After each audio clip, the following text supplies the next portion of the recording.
అందరికీ నమస్కారం. ఈరోజు హృదయం అనే టాపిక్ మాట్లాడుకుందాము. సాధారణంగా ప్రతి మనిషి కోరుకునేది ఏంటంటే ఎప్పుడూ సంతోషంగా ఉండాలని, తన మనసు గాయపడకుండా, ఎలాంటి కష్టాలు రాకుండా హ్యాపీగా లైఫ్ లీడ్ చేయాలని ప్రతి మనిషి కోరుకుంటాడు.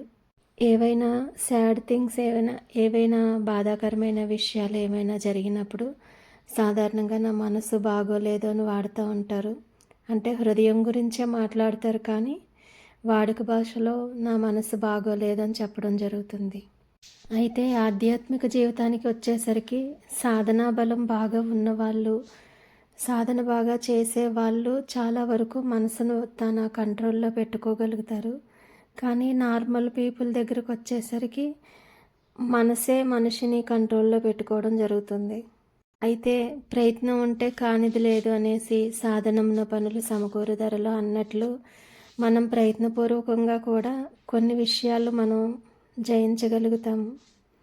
అదేవిధంగా మన మనసు గాయపడకుండా, అంటే హృదయం గాయపడకుండా మనం ఒక పద్ధతిని ప్రాక్టీస్ చేసినట్లయితే చాలా వరకు కొంతవరకు ఒక 50% ఉపశమనం కలుగుతుంది. అది పోను 100% వరకు కూడా మనం సక్సెస్ అవ్వగలుగుతాం. ఆ విషయం ఈరోజు నేను చెప్తాను మీకు. అయితే ఈరోజు నాకు సడన్గా ఒక విషయం గుర్తొచ్చింది. 10 సంవత్సరాల క్రితం జరిగిన విషయం. సాధారణంగా సాధన బాగా చేసి లైఫ్లో అన్ని విషయాలు తట్టుకొని బ్యాలెన్స్డ్గా స్థితప్రజ్ఞతతో వ్యవహరించే స్నేహితులు కొంతమంది ఉన్నారు నాకు. వాళ్ళని నేను 10 years బ్యాక్ మీరు ఇలా ఎలా ఉండగలుగుతున్నారు అని అడిగినప్పుడు, మేము ఎలాంటి ఒడిదుడుకుల్లోనైనా, ఏ పరిస్థితుల్లోనైనా విషయాన్ని బయటే ఉంచుతాము, హృదయం వరకు తీసుకెళ్ళాం, మా హృదయాన్ని చాలా ప్రశాంతంగా చూసుకుంటాము అని చెప్పారనమాట. అయితే అది నేను విన్నప్పుడు 10 years బ్యాక్ నాకు అసలు అంత అంత డీప్గా అర్థం కాలేదు. అంటే ఎవరి హృదయాన్ని వాళ్ళు అలా చూసుకోగలరా, ఎవరి మనసును వాళ్ళు అలా చూసుకోగలరా, అలా ట్రీట్ చేయటం ఎలా జరుగుతుంది, ఇది సాధ్యం కాదు కదా అనుకునేదాన్ని నేను. అయితే ఈ 10 years మెల్లిమెల్లిగా సాధన చేస్తూ జీవితంలో ఎదురయ్యే అన్ని పరిస్థితుల్ని గమనించిన తర్వాత నాకు అనుభవపూర్వకంగా తెలిసిన దాన్ని మీకు చెప్తాను. ప్రతి మనిషి ఏంటంటే ఒక జ్ఞానాన్ని జాగ్రత్తగా పరిశీలించి వినాలి.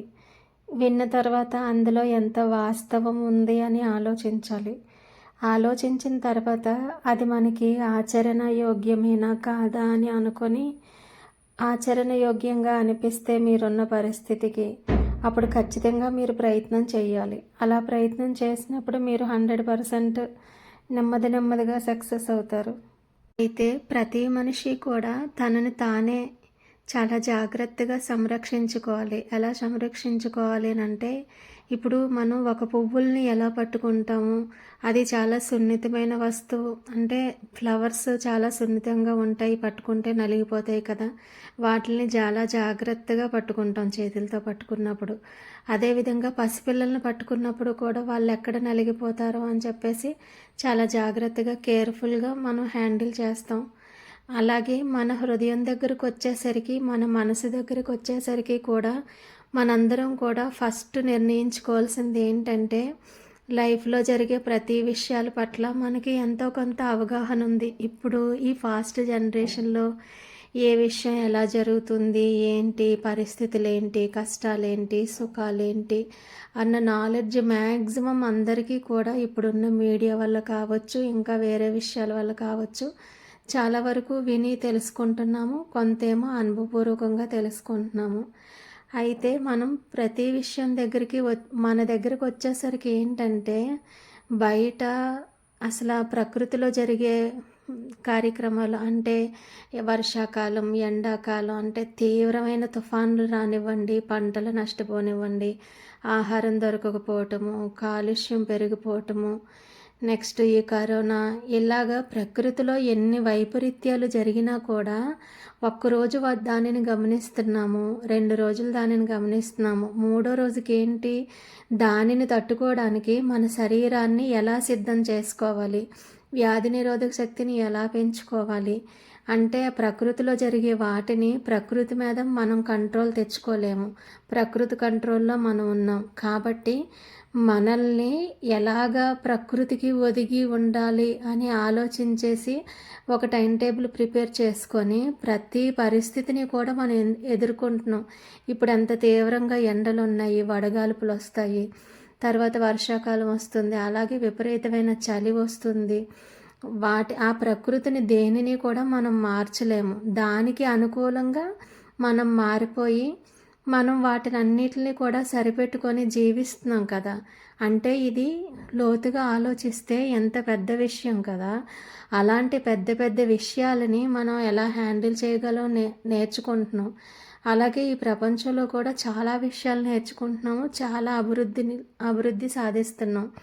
కానీ మనసు దగ్గరికి, హృదయం దగ్గరికి వచ్చేసరికి అంత లోతుగా అర్థం చేసుకోవట్లేదు. అంటే బాధ వస్తే బాధపడిపోతున్నాము, నవ్వొస్తే నవ్వుతున్నాము.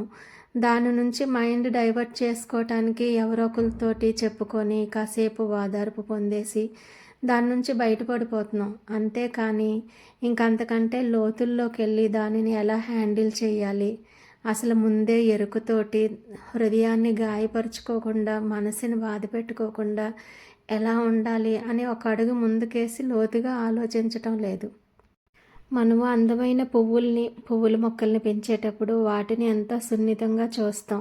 అలాగే పసిపిల్లల్ని ఎంతో సున్నితంగా చూస్తాం.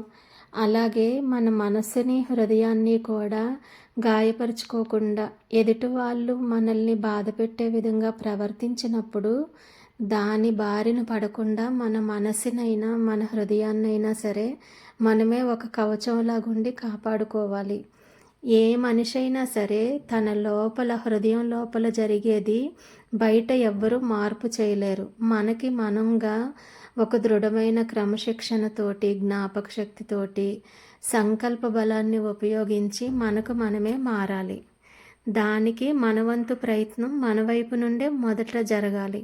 నిజంగా పువ్వులు ఎంత సున్నితంగా ఉన్నాయో, పసిపిల్లలు ఎంత సున్నితంగా ఉన్నారో ప్రతి మనిషి యొక్క హృదయం కూడా అంతే సున్నితంగా ఉంటుంది. అంత సున్నితంగా ఉండటం వల్లే ఎవరు ఏ చిన్న మాట అన్నా సరే వెంటనే బాధపడటము, ఏడవటము, ఇంకా పెద్ద విషయాలు జరిగినప్పుడు ఇంకా సంవత్సరాల తరబడి గాయపడటము, అనారోగ్యం పాలవటం జరుగుతుంది. కాకపోతే దాని తర్వాత స్టెప్లోకి వెళ్ళి మనం ఇంకొంచెం లోతుగా దాన్ని ఎలా అధిగమించాలి అనేది ఆలోచించాలి ఫస్ట్. అయితే మీతో మీరు కొన్ని ఒప్పందాలు చేసుకోవాలి. అంటే కొన్ని రూల్స్ అనుకోండి, లేకపోతే ఒప్పందం అనుకోండి, వడంబడిక అనుకోండి, ఏదైనా అనుకోండి. ఇలా ట్రై చేసి చూడండి. మీకు ప్రాక్టికల్గా రిజల్ట్స్ వస్తే అప్పుడు నాకు మెసేజ్ చేయండి. ఫస్ట్ ఏంటంటే నేను చాలా ప్రశాంతంగా ఉండాలి, నా హృదయం గాయపడకుండా నాకు నేనే జాగ్రత్త తీసుకోవాలని ఫస్ట్ మనకి మనం దృఢంగా సంకల్పం చేసుకోవాలి. అది ఫస్ట్ థింగ్. అలా సంకల్పం చేసుకోవటం వల్ల ఏంటంటే ప్రతిరోజు కూడా మనం రాత్రి పడుకున్నప్పుడు, ఉదయం లేచిన తర్వాత కూడా ఈరోజు నేను చాలా ప్రశాంతంగా, నవ్వుతూ, ఆనందంగా ఉంటాను. బయట నుండి ఎలాంటి పరిస్థితులు వచ్చినా కూడా ఎండ, వర్షము, తుఫాను, గాలి ఇవన్నిటిని నేను ఎంత సహజంగా స్వీకరిస్తున్నానో, ప్రకృతిలో జరిగే మార్పులన్నింటినీ కూడా, బయట మనుషుల యొక్క ప్రవర్తనని కూడా అలాగే నేను అంగీకరిస్తాను అంటే వాళ్ళ తప్పుల్ని నేను స్వీకరిస్తాను అని కాదు. అంటే నా హృదయం గాయపడే విధంగా వాటిని నా హృదయంలోకి వెళ్ళనివ్వను అని ఒక దృఢమైన సంకల్పంతోనే ఉదయం లేస్తూ అది గుర్తు చేసుకోవాలి. అలా గుర్తు చేసుకొని వీలైనన్ని సార్లు ఎక్కువగా అది గుర్తు చేసుకుంటూ ఉండాలి. ఏంటి, మనసుని గాయం చేసుకోను అని. సాధారణంగా ఏ మనిషి అయినా సరే తన మనసును తను బాధ పెట్టుకోవాలని అనుకోడు. కాకపోతే చుట్టూరా ఉన్న మనుషుల వలన, పరిస్థితుల వల్ల తనకి బాధ కలుగుతుంది. కానీ మీరు ఉదయాన్నే లేచి మీరు ఇలా సంకల్పం చేసుకున్నారు కదా, ఆ విషయం గుర్తుకు వచ్చినప్పుడు జరిగే పరిస్థితులన్నీ కాస్త తీవ్రంగా మీ మీద ప్రభావం చూపించకుండా ఆ తీవ్రత తగ్గుతుంది. నేను కూడా ఇది ప్రాక్టికల్గా ఆచరించడం మొదలుపెట్టి చూశాను. అంటే అకారణంగా, అంటే మన తప్పు ఏమీ లేకుండా ఎదుటి వాళ్ళ యొక్క ప్రవర్తన మనల్ని గాయపరిచినప్పుడు నాకు వెంటనే ఈ సంకల్పం గుర్తుకొస్తుందనమాట. ఒక్క సెకండు మనస్సు చివుక్కుమన్నా కూడా వెంటనే నేను గుర్తుకు చేసుకుంటున్నాను. ఏమని గుర్తు చేసుకుంటున్నాను అనంటే, ఇలా ఒక్కొక్క సెకండు ఎన్ని రకాల మనుషులు, ఎన్ని రకాల విషయాలు ప్రకృతిలో జరిగే మార్పులలాగే ఈ మనుషులందరిలో కూడా ఉన్న గుణాల వలన ఏదో ఒక విషయం నా వరకు వస్తూ ఉంటుంది. నన్ను బాధపెట్టడానికి ప్రయత్నం చేస్తూ ఉంటుంది. కానీ ఇక్కడ నేను ఎరుకతోటి తెలివిగా ఉండాలి. దాని నుంచి నా హృదయాన్ని నేను రక్షించుకోవాలి. ఎందుకునంటే ఒక 5 నిమిషాలు ఈవేళ బరస్ట్ అవుతుంది నా హృదయం. బరస్ట్ అయినప్పుడు ఒక యాసిడ్స్ లాంటివి, బాడీలో పాయిజన్ లాంటి విషపూరితమైన కణాలు బాడీలో కంపల్సరీ రిలీజ్ అయ్యి కాసేపటికి మనం ఆ బాధ నుండి తేరుకున్నాక అవి చల్లారుతాయి. మళ్ళీ ఒక గంట పోయిన తర్వాత ఇంకొకటి. ఇలా రోజు మొత్తం మీద ఎన్నిసార్లు నేను నా హృదయాన్ని గాయపరుచుకుంటాను. అది ఓకే, నాకు నేనుగా చేసిన తప్పు కాదు, ఎదుటి వాళ్ళ వల్ల. కానీ నేను కాస్త ఎరుకుతోటి ఉన్నట్లయితే ఇక్కడే ఒక డోర్ లాగా పెట్టుకొని దాన్ని లోనికి రానివ్వకుండా నేను జాగ్రత్త పడితే మంచిది కదా. అంటే నా బాడీ ఎందుకు విషపూరితం అవ్వాలి, నా హృదయం ఎందుకు గాయపడాలి? నేను నవ్వుతూ హ్యాపీగా ఈ కుండీలో మొక్కల పువ్వులు అన్నీ ఎంత హ్యాపీగా పువ్వులు అవి విరబూసినప్పుడు ఎంత చూడటానికి బాగున్నాయో, నా హృదయం కూడా ఎప్పుడూ అలాగ పువ్వులాగా వికసిస్తూ నవ్వుతూ హ్యాపీగా ఉండాలి అని చెప్పి నాకు ఒక థాట్ అనిపించింది అనమాట. ఏంటంటే నేను పువ్వుల మొక్కలు అన్నీ పెంచుతాను. ఆ పువ్వుల్ని ఉదయాన్నే లేచి వాటి వైపు చూస్తూ కాస్త 10 నిమిషాలు బాగా రిలాక్స్ అయిన తర్వాత అప్పుడు కిచెన్ వర్క్ స్టార్ట్ చేస్తాను అనమాట. అప్పుడు అనిపిస్తుంది అన్ని కలర్స్ అసలు ప్రకృతిలో ఎన్ని రంగులు ఉన్నాయి కదా, white, red, black, green, yellow, ఎన్ని కలర్స్లోని పువ్వులు పూసినప్పుడు ఒక్కసారి మనం కళ్ళుతో చూసినప్పుడు అబ్బా భలే బాగుంది గార్డెన్, ఎంత అందంగా ఉంది అని అనిపిస్తుంది కదా. అనిపించినప్పుడు నా హృదయంలో అనిపించింది అనమాట, అసలు బయట ఎంత ఎండగా ఉంది, ఆ మొక్కల చుట్టూరా ఎన్ని ముళ్ళు కంపులు ఉంటాయి. కాసేపు తుఫాన్ వస్తుంది, కాసేపు వర్షం వస్తుంది, కాసేపు ఎండ వస్తుంది. ఎన్నొచ్చినా సరే ఆ పువ్వు యొక్క సహజ గుణంలో మార్పు చెందట్లేదు కదా.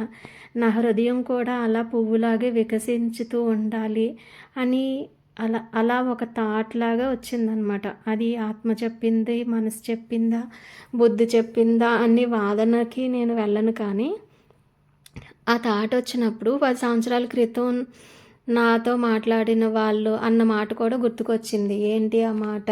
మా హృదయంలోకి ఏమీ తీసుకోమని అన్నారు కదా. అంటే అప్పుడు నాకు అది గుర్తుకొచ్చిందనమాట. గుర్తుకొచ్చి ఇలా ప్రాక్టీస్ చేసుకోవాలి అని అనిపించింది.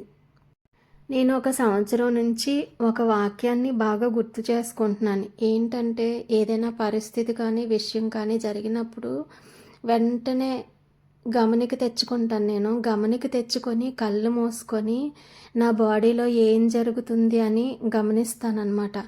గమనిస్తే ఫస్ట్ హార్ట్ బీట్ స్పీడ్ అవుతుంది. లోపల యాసిడ్స్ అంటారు చూడండి, గ్యాస్ ఫామ్ అవుతుంది కదా, అలా గ్యాస్ రిలీజ్ అవుతుంది.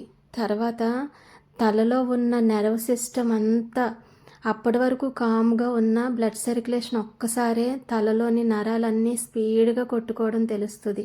అంటే ఇది చాలా సూక్ష్మమైన ఎరుకతోటి ఉంటే మీకు తెలుస్తుంది అసలు ఎంత తొందరగా, అంటే బాడీ అంతా ఒక హీట్ రిలీజ్ అవుతుంది అనమాట.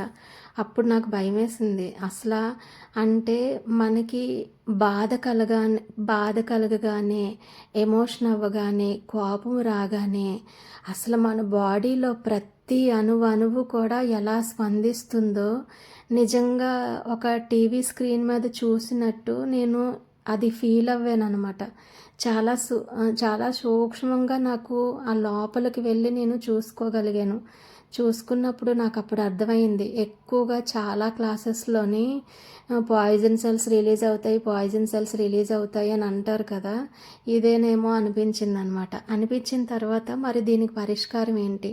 మనకు మనంగా ఎవరిమీ కూడా మన ఆరోగ్యాన్ని పాడు చేసుకోవాలని కానీ, మన హృదయాన్ని గాయపరుచుకోవాలని కానీ, మన మనసుని మనం బాధ పెట్టుకోము. కానీ జీవితం అంటేనే ప్రతి నిమిషము ఒకరోజు నవ్వు, ఒకరోజు బాధ 2 సహజంగా వస్తూ ఉంటాయి. అయితే అప్పుడు ఇంకొంచెం లోతుగా ఆలోచించాను. ఒకరోజు బయటకు వెళ్ళటానికి ప్రకృతి ఎంతో అనుకూలంగా ఉంటది. ఒకరోజు బీభత్సంగా తుఫాను వచ్చేస్తుంది. ఇంకొక రోజు కరోనా వస్తుంది. ఇంకో రోజు ఇంకొక రకమైన ఎన్ని రకాల ప్రళయాలు జీవితంలో, ఎన్ని రకాల అనుభవాలు ప్రతీదీ కూడా బయట ఎన్ని జరుగుతున్నాయి కదా! వాటిలన్నిట్లికి అనుకూలంగా మన శరీరాన్ని మార్చుకుంటూ, జాగ్రత్తలు తీసుకుంటూ, బాహ్య ప్రపంచంలో ఇన్ని జాగ్రత్తలు తీసుకుంటున్నాం కదా! మరి మన అంతరంగానికి సంబంధించి కూడా అలాంటి ప్రయత్నం చేయాలి కదా అని అనిపించినప్పుడే ఈ పువ్వుల్ని చూసినా, ప్రకృతిలో పక్షుల్ని చూసినా, అన్నిటిని చూసినా కూడా చిన్న గడ్డి పువ్వుకు కూడా మనకన్నా ఎక్కువ ధైర్యము, సమయస్ఫూర్తి అన్నీ చాలా బ్యాలెన్స్డ్‌గా ఉండగలుగుతున్నాయి, తట్టుకోగలుగుతున్నాయి. కానీ మనం కొంచెం కూడా తట్టుకోలేకపోతున్నాము. అయి అన్ని పరిస్థితుల్లోని ఒకేలాగా పోస్తున్నాయి. కానీ మనం అన్ని పరిస్థితుల్లోని ఒకేలాగా మన హృదయం ఒక పువ్వులాగా పూయట్లేదు కదా! ఒక్కొక్కసారి కొన్ని రకాల ఎమోషన్స్ వల్ల, సంకోచిత్వం వల్ల డిప్రెషన్లోకి వెళ్ళిపోతున్నాము, ముడుచుకుపోతున్నాము. రకరకాల స్వభావాలు మనలో కనిపిస్తున్నాయి కదా! ఆ పువ్వులాగా మనం ఎందుకు వికసించలేకపోతున్నాము అని అన్నప్పుడు నాకేమనిపించిందంటే, మనకి జ్ఞానం వింటున్నాం కానీ విన్నది ఉన్నట్లు వదిలేస్తున్నాం, గుర్తుకు తెచ్చుకోవట్లేదు అని చెప్పేసి. అప్పుడు నేనేమనుకున్నానంటే, ఈ విషయం మీతో వెంటనే చెప్పకుండా నేను కొద్ది రోజులు అలా ప్రాక్టీస్ చేయటం మొదలుపెట్టాను. గుర్తు తెచ్చుకుంటున్నాను. నాకు బాధ కలిగినప్పుడల్లా ఈ విషయాన్ని నేను వెంటనే నాకు ఎరుకలోకి వచ్చేస్తుంది. ఇక్కడ నేను మొదలుపెట్టిన టైం టేబుల్ నేను చెప్తాను. నేను మార్నింగ్ లేవటమే ఏదైనా ఒక సృజనాత్మకమైన పనితోటి చేస్తే మైండ్ చాలా ఫ్రెష్గా ఉంటుంది కదా అనిపిస్తుంది. నాకు ఇష్టమైన పని ఏంటంటే, ప్రతిరోజు కూడా ఒక కొత్త ముగ్గు పెడతానన్నమాట ఇంటి ముందు. అంటే అది ఇంతకు ముందు వేసినట్లు కాకుండా ఇంకొంచెం క్రియేటివిటీని ఉపయోగించి, ఇంకొకరు ఎవరైనా చూడాలని కానీ, మెచ్చుకోవాలని కానీ, నన్ను పొగడాలని కానీ ఏమీ అనుకోను. నేను వేసిన ముగ్గు చూసి నేనే సంతోషపడతానన్నమాట. ఓకే, మార్నింగ్ లేవగానే ఒక పావుగంట సేపు ఆ ముగ్గు వేసిన తర్వాత, ఈరోజు అంత బాగా వేశాను కదా, ఒక కొత్త రకంగా నేను క్రియేటివిటీతోటి ఒక కొత్త ముగ్గు వేశాను అని హ్యాపీగా ఫీల్ అయ్యి లోపలికి వచ్చేసిన తర్వాత అపార్ట్మెంట్స్లోని రకరకాల మనస్తత్వం వాళ్ళు ఉంటారు. వాళ్ళ ఇంటి ముందు నీట్గా ఉంచుకొని మన ఇంటి ముందుకు వచ్చి చెప్పులు అవి దులుపుతూ ఉంటారనమాట. అంటే అప్పటి వరకు కష్టపడి నేను పెట్టాను కదా, అదంతా పాడు చేసినా ఎలా చేసినా కూడా చాలా కాలం క్రితం అయితే నేను బాధపడేదాన్ని. ఇప్పుడు ఏంటంటే, ఈ సంకల్పం పెట్టుకున్నాను కదా, వెంటనే గుర్తు తెచ్చుకుంటున్నాను. ఇందాక నేను అందంగా పెట్టింది ఇప్పుడు అలా ఉంచట్లేదు. అది కూడా ఏంటి, కావాలని చెడగొట్టి ఎదుటి వాళ్ళని బాధ పెడుతూ ఉన్నవాళ్ళు చుట్టూరా ఉంటున్నారు. వాళ్ళొచ్చి నేను పెట్టిన ముగ్గుని చెరిపేసిన, నా ముగ్గు మీద వచ్చి చెప్పులు దులిపి మట్టి పోసేసిన, నీళ్ళు చెమ్మరించేసిన, ఏం చేసినా కూడా నేను అలా గమనిస్తున్నాను అనమాట. అంటే మన చుట్టూరా మనుషులు ఎప్పుడు ఇలాగే ఉంటారు. ఇంట్లో వాళ్ళు ఒక రకంగా ఉంటారు, బయట వాళ్ళు ఎక్కువ రకంగా ఉంటారు. నేనేమనుకున్నాను, ఆ పూల కుండీలో పువ్వు ఎలా ఉండాలో నా హృదయం అలా ఉండాలనుకున్నాను కదా. వీళ్ళెవ్వరూ కూడా నా ఆనందాన్ని పాడు చేయకూడదు, నేను ఎప్పుడూ ప్రశాంతంగా నవ్వుతా అలాగే ఉండాలి అని అనుకొని, పాడు చేస్తే పాడు చేయని ముగ్గుని అనుకొని ఆ సంకల్పాన్ని గుర్తు చేసుకొని ఇంక లోపలికి వచ్చేస్తానమాట. బాల్కనీలో నుంచి పిచ్చుకలు కనిపించినా, బయట సూర్యోదయం కనిపించినా, ఏం కనిపించినా దాన్ని గమనిస్తా కాస్త టీ తాగుతూ అలా. అంటే ప్రకృతిని అంతటిని గమనిస్తూ, నా లోపల కదిలే కదలికలను గమనిస్తూ, ఎదుటి వాళ్ళు ప్రవర్తించే ప్రవర్తనప్పుడు మన హృదయం గాయపడుతుందా లేదా, ఈ సంకల్పం నాకు ఎంతవరకు గుర్తుకొస్తుంది, అలా. అంటే చిన్ని ఎగ్జాంపుల్స్ నేను చెప్తున్నాను అనమాట. దాని ప్రకారంగా మీరు కూడా ప్లానింగ్ చేసుకుంటారనేసి. ఇలాగా చిన్న విషయాలు కావచ్చు, పెద్ద విషయాలు కావచ్చు, ఏదో ఒక రకంగా ప్రతి మనిషి మనల్ని ఇబ్బంది పెడుతూనే ఉంటారు, గాయపరుస్తూనే ఉంటారు. కానీ గాయపడినప్పుడల్లా జరిగేది ఏంటంటే మన బాడీలో విషపూరితమైనవి రిలీజ్ అవుతూ ఉంటాయి. పాయిజన్ సెల్స్ కంపల్సరీ రిలీజ్ అవుతూ ఉంటాయి. ఈరోజు ఒక 10 సార్లు, రేపు ఒక 10 సార్లు, ఇలా నెల మొత్తం మీద ఎన్నిసార్లు మన మనసు గాయపడుతుందో అన్నిసార్లు రిలీజ్ అవుతాయి.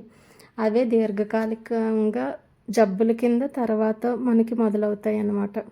మనందరం బాగా గుర్తుపెట్టుకోవాల్సిన ముఖ్యమైన విషయం ఏంటంటే, మనల్ని మనమే చాలా బాగా ప్రతి మనిషి కూడా తనని తాను 100% ప్రేమించుకోవాలి.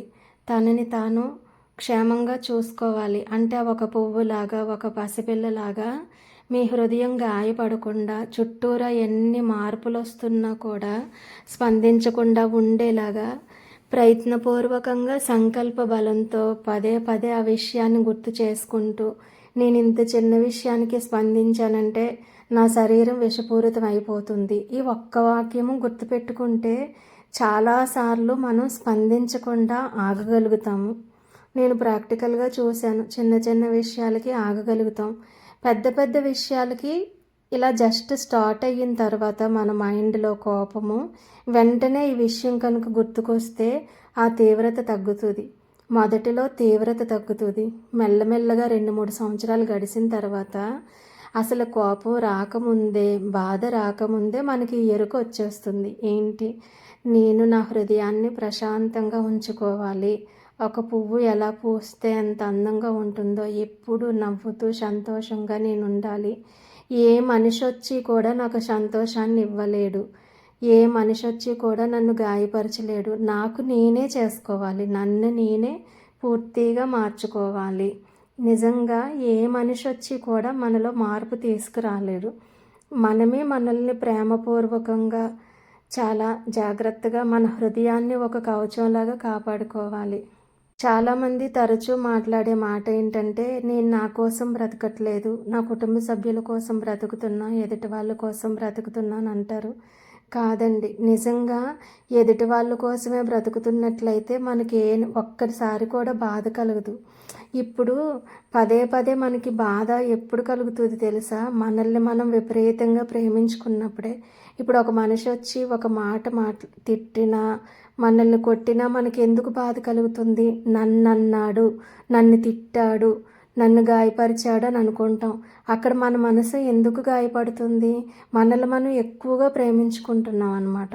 మనల్ని మనం ఎక్కువ గౌరవించుకుంటున్నాం. ఎదుటి వ్యక్తి నుంచి మనల్ని బాగా వాళ్ళు ప్రేమించాలని, బాగా కేర్ఫుల్గా చూడాలని, మనల్ని గౌరవించాలని కోరుకుంటాం. అలా కోరుకోవటం వల్ల అది దక్కకపోవటం వల్ల మనకి బాధ కలుగుతుంది. అంటే ఇక్కడ ఏంటి, ఫస్ట్ నువ్వు నీకోసమే నువ్వు 100% బ్రతుకుతున్నావు. కానీ ఏమనుకుంటావంటే, అసలు నన్ను నేను కూడా అంతలా ప్రేమించను, నిన్నే అంతలా ప్రేమిస్తాను, నీకోసమే అన్నీ చేస్తున్నాను అంటే ప్రతి మనిషి కూడా ఇది ఒక భ్రమ అన్నమాట. మన కోసం మనం చేసుకునేది తక్కువ, వీళ్ళ కోసమే ఎక్కువ చేస్తున్నామని అనుకుంటాం. కానీ కాదు, ఇన్నర్గా దాని వెనుక కూడా ఒకటి ఉంది. అది మీకు ఒక చిన్న ఎగ్జాంపుల్ చెప్తాను. అమెరికా ప్రెసిడెంట్ గతంలో పాత అతను మీకు అందరికీ తెలిసే ఉంటుంది.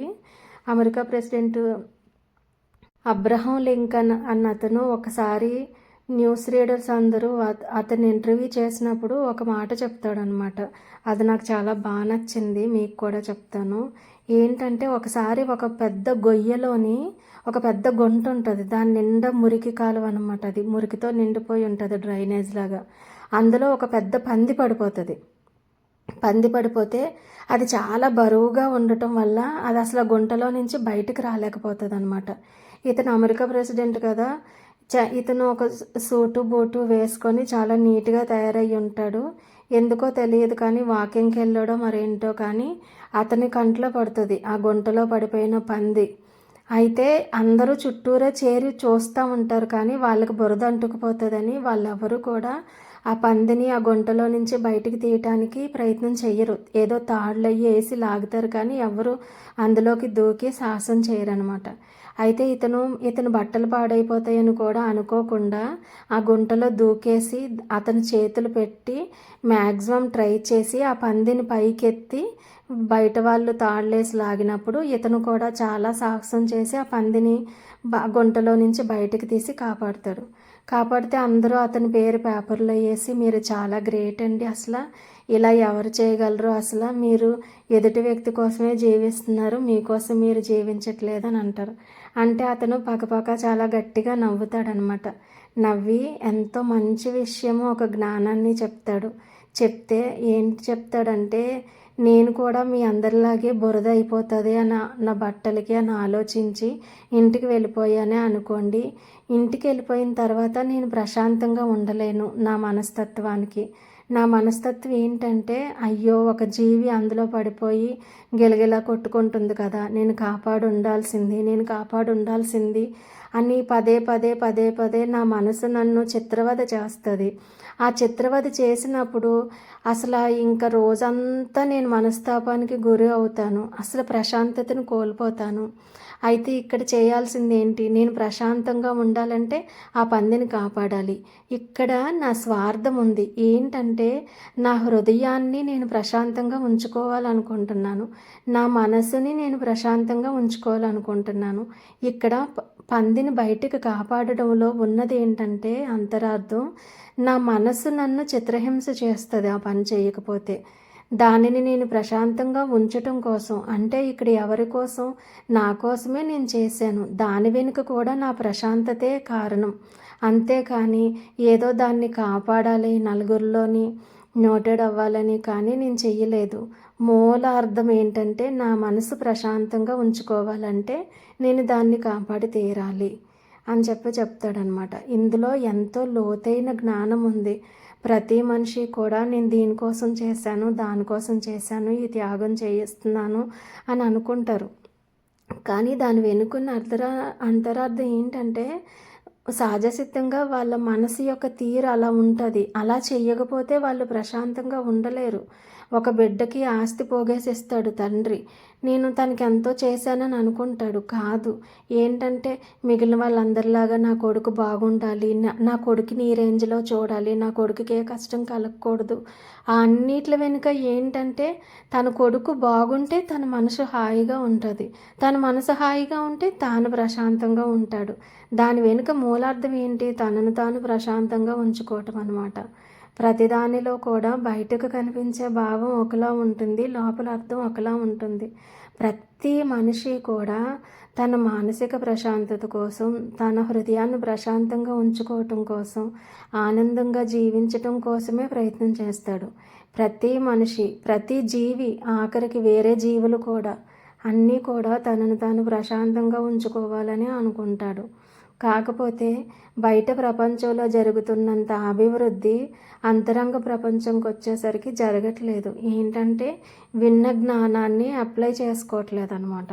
అందుకే ఈ రోజు నుంచి మనందరం ఒక సంకల్పం చేసుకుందాం. ఏంటి అంటే, ప్రతిరోజు కూడా పగలు రాత్రి ఎలా మార్పు చెందుతున్నాయో, ఎండలు, వర్షాలు, తుఫాన్లు, గాలులు, కరోనాలు, సైనస్లు, ఈ స్వైన్ ఫ్లూలు, ఎన్ని రకాల జబ్బులు ప్రకృతిలో జరుగుతున్నాయో, ఎన్ని ప్రకృతి వైపరీత్యాలు జరుగుతున్నాయో, అంతే సహజంగా మన చుట్టుపక్కల వాళ్ళు, మన ఇంట్లో వాళ్ళు, ఎన్నో రకాలైనటువంటి మనుషులు మన మీద ప్రభావం చూపిస్తూ ఉంటారు. మాటలలోని, చేతలలోని ఎన్నో రకాలుగా.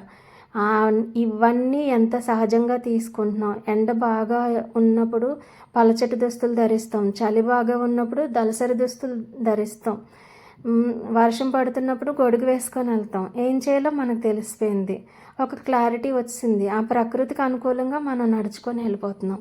అలాగే ఈ చుట్టూరా ఉన్న మనుషులు కూడా అంతే కామన్.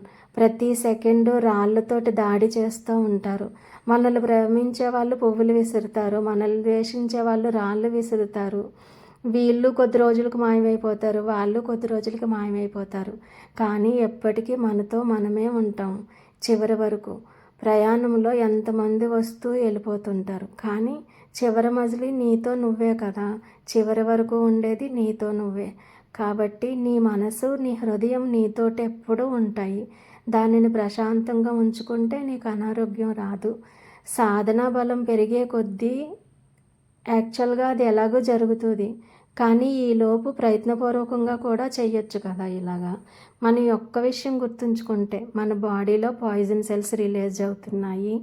నేను మానసికంగా ఉద్రేకపడకూడదు, కోపపడకూడదు, కొన్ని విషయాలంటే ఎలాగో తప్పదు. కానీ చిన్న చిన్న విషయాలైనా సరే నేను స్పందించకుండా ఉండాలి, నేను స్పందించకుండా ఉండాలి, నేను స్పందించకుండా ఉండాలి అని 1కి 10 సార్లు మనం గుర్తు చేసుకుంటూ ఉంటే మెల్లమెల్లగా 4 సార్లో 2 సార్లు అయినా గుర్తుకొస్తుంది. ఒక 6 నెలలు అయ్యేసరికి మనకు అది అలవాటు అయిపోతూ ఉంటుందన్నమాట. ప్రకృతిలో సహజంగా అతి సహజంగా పగలు రాత్రి ఎలా వస్తాయో ఈ చుట్టుపక్కల వాళ్ళు ఇంట్లో వాళ్ళు అలాగే ఉంటారు. అది ఎంత టేక్ ఇట్ ఈజీయో ఇది కూడా అంత టేక్ ఇట్ ఈజీయే అన్నట్టు మన మైండ్కి మనం అలా శిక్షణ ఇచ్చేస్తూ ఉండాలన్నమాట.